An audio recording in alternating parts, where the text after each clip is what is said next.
Every day, the world consumes 300 tons of caffeine, enough for 1 cup of coffee for every man, woman, and child. The world's largest buyer of coffee, the U.S., has to import nearly all of this, as the coffee trees from which caffeine is harvested will only grow at commercial levels between the Tropic of Cancer and the Tropic of Capricorn in an area called the Coffee Belt. Only a single state, Hawaii, is within this belt. However, the United States is only the largest buyer because it's so populous. The most enthusiastic coffee drinkers per capita are, in increasing order, the Netherlands, Denmark, Iceland, Norway, and, the world champions, Finland, where they drink 3 times as much coffee a day as the average American.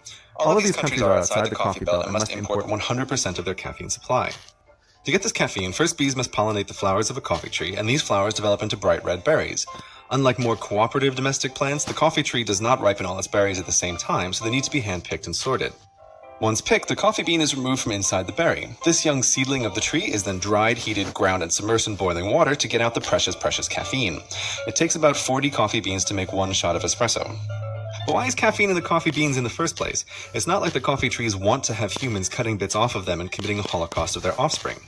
Well, the trees, of course, don't want or feel anything. They originally evolved caffeine for their own benefit. Caffeine is an insecticide that effectively paralyzes or kills bugs chomping on the tree.